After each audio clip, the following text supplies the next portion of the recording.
pare mula sa Diocese ng Cubao ang nagdaraos na misa sa kalye. Si Father Ronald Roberto, Kura Paroko ng Holy Family Parish ay nagsagawa ng misa sa kalye sakay ng pick-up truck. Ito'y tinawag na truck ni Kura.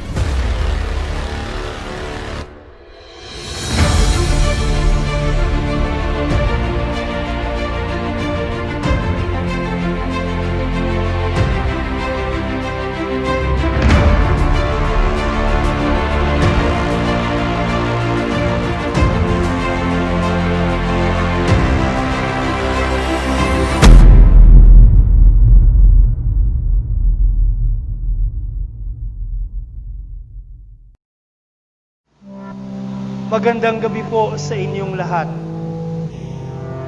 Today, my dear friends, we are being given a beautiful blessing, a beautiful grace in the midst of negativities. We are being given a gift in the midst of life's challenges in this celebration of the Eucharist. It has been many months since we have celebrated or perhaps attended the Mass physically and received Jesus sacramentally. And now we are together, though not in the usual manner, because we are just in front of our houses. No, and some of you may not be seeing me anymore because of the distance, no, na malayo na masyado. Boses ko na lang ang naririnig nila. Pero tayo'y magkakasama bilang isang pamayanan ng Diyos na humihingi ng tulong sa Kanya at humihingi ng gabay upang tayo ay dalhin sa tamang landas. And the gospel reading for today in this Eucharist is very beautiful because it speaks of the reality of evil.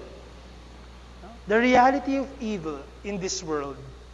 The Gospel of Luke today presents to us a miracle which Jesus performed. Jesus was in Capernaum in Galilee.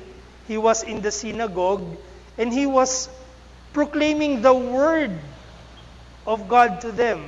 Kasi yung synagogue, yan yung chapel ng mga Hudyo, kung saan pinapahayag nila, pinagdiriwang nila ang salita ng Diyos. No? Kasi wala pa namang misa noon, ano? Hudyo pa lang sila lahat noon. And Jesus was a Jew. And as a faithful Jew, he was there in the synagogue together with the neighborhood, the community, and he was proclaiming to them the word, scriptures. And now we know that scriptures is Jesus himself. Now we know that it is Jesus himself, no, giving the word to people, giving himself to people. And as he was doing that, a man, no, in the synagogue was possessed by an unclean spirit. Inalihan ng masamang espiritu, ng demonyo. And Jesus performed the miracle, and the people who were there were just so amazed by what they have seen. Perhaps the story, when we hear it today, will seem to be, yeah, it's nice. Siguro kapag naririnig natin yung kwento na ito, ang nasa isip natin, oo nga, nung unang panahon, ganyan. Ngayon, iba na eh. Somehow, the quality of life, the progress of technology, the fast-paced life that we have right now, we are living right now, have influenced also our understanding of God and of the evil one. God somehow has been treated, no, sad to say, as a consolation. No, when you are sad, when you are suffering, when you are lonely, yun lang. No? The evil one, ano yan? Andyan yan. Pero naintindihan ba talaga natin? Naintindihan ba talaga natin ang katotohanan, ang realidad na mayroong demonyo? Kasi hindi naman natin nakikita nga naman. No? Minsan, ginagamit na lang natin na pangtakot sa isa't isa. No? Pero how should we understand the evil one? How should we understand the evil one? In Greek, he is called Diabolos. Diabolos. Kaya pala ang tawag sa natin sa Spanish, diablo, no? Diabolos, no? From the verb diabolane. Ibig sabihin to scatter, to divide. Because the work of the evil one is to divide people. The work of the evil one is to scatter. Paghiwa-hiwalayin. And we know that God is a God of unity. That God is a family. God is a community. So, ang gusto ng demonyo, yung kabaliktaran. Ang paghiwa-hiwalayin. No? And we can go down to a long list, a laundry list of causes why people are divided. Huwag na tayong lumayo. Let us look at our own families. Let us look into our own homes. And the evil one is so active. He's so active. But how can we know that he is active? What is his way of being active in our life? There is this fiasco in Rome, in Italy, of Lucas Serenelli, if I'm not mistaken.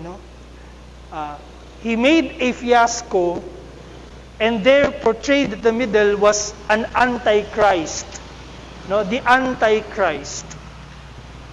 At yung antichrist ay dinrawing niya, tapos katabi ng antichrist ay ang demonyo. Very interestingly, yung demonyo ay parang bumubulong sa antichrist, at yung kamay ng demonyo ay nakapasok doon sa kanyang vesture, na pag tiningnan mo yung image ng antichrist, ay parang sarili niyang kamay. Pero in reality, it is the hand and the arm of the evil one. That is so correct.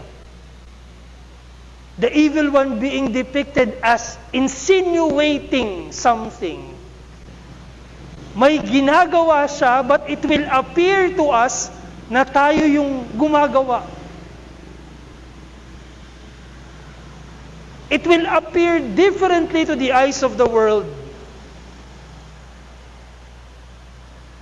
But it is he who is working hard to destroy us.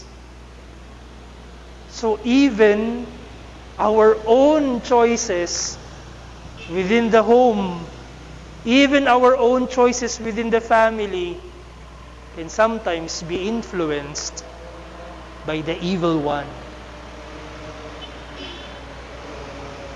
Diabolos, to scatter, to divide, and that is his ultimate goal. Number 2, he is also known as Satana.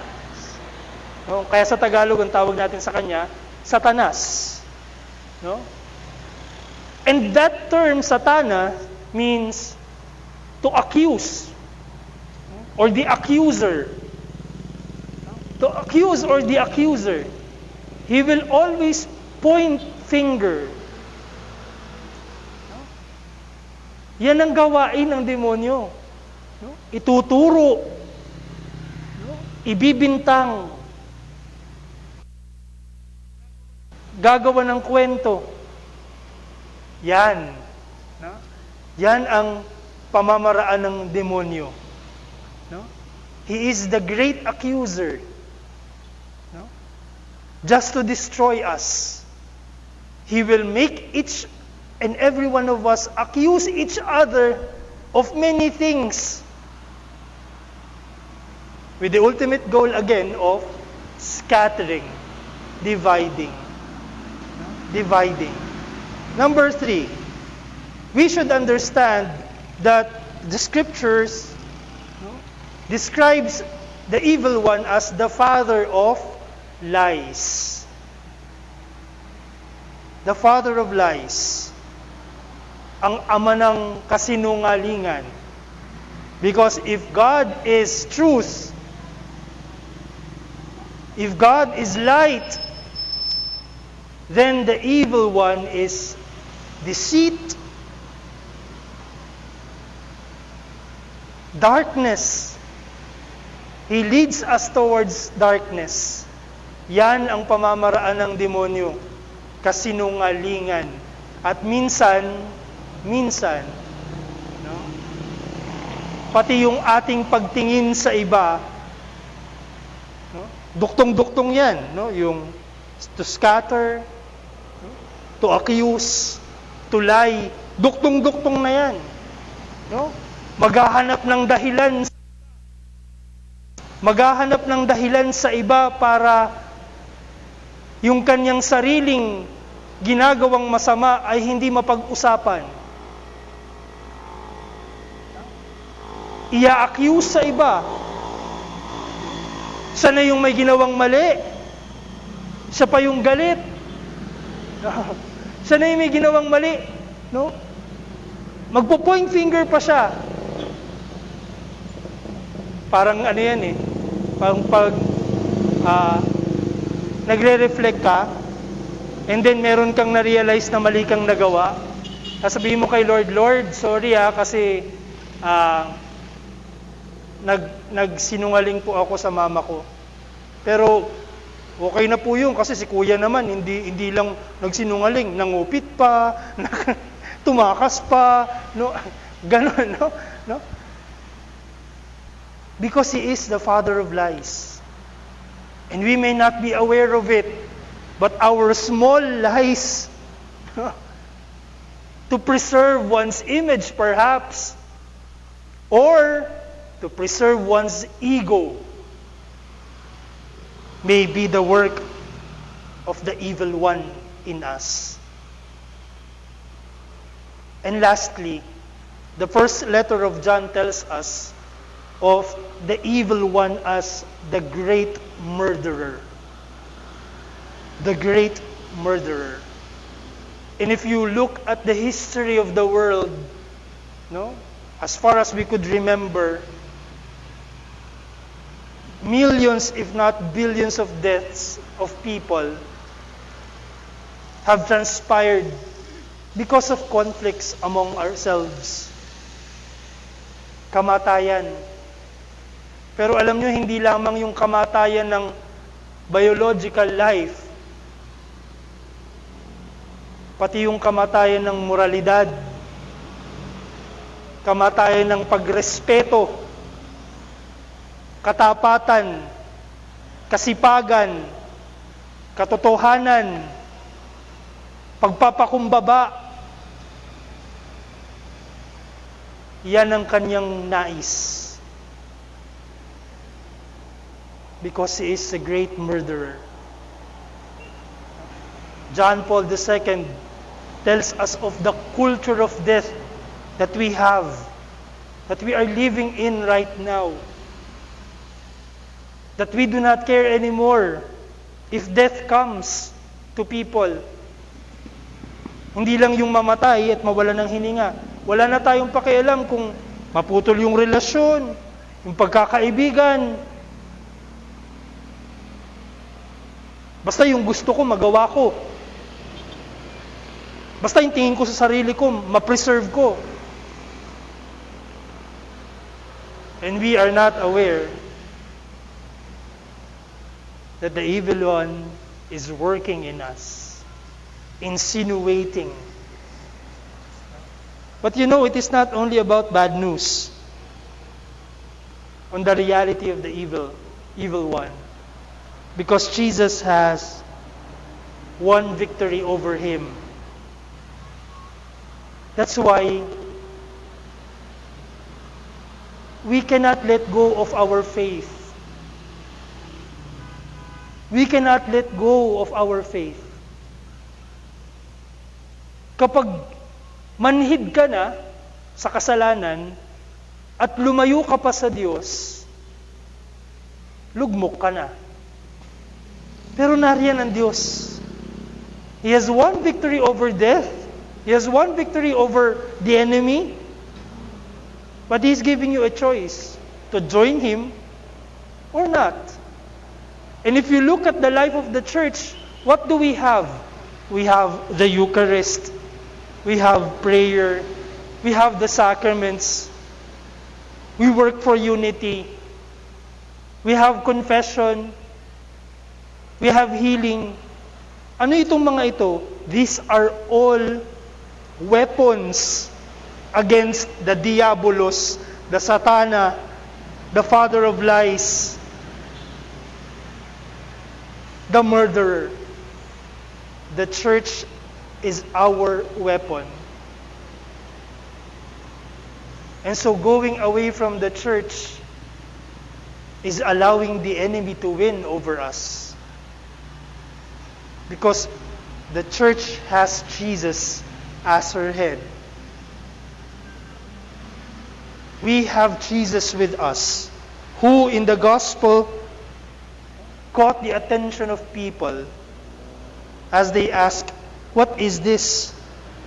What kind of authority and power does He have that even unclean spirits obey Him? Because the one who is speaking is the Word through whom everything good. The one speaking is the Word through whom everything good was created. Jesus is the Word of God. Jesus is God. And so today, as we still continue to face this crisis, this pandemic, let us not forget the little crisis happening within us. Yung krisis sa loob ng tahanan, yung krisis ng moralidad sa pamumuno, yung krisis ng pagmamahal, kakulangan ng pagmamahal, kakulangan ng respeto. These are real events happening today.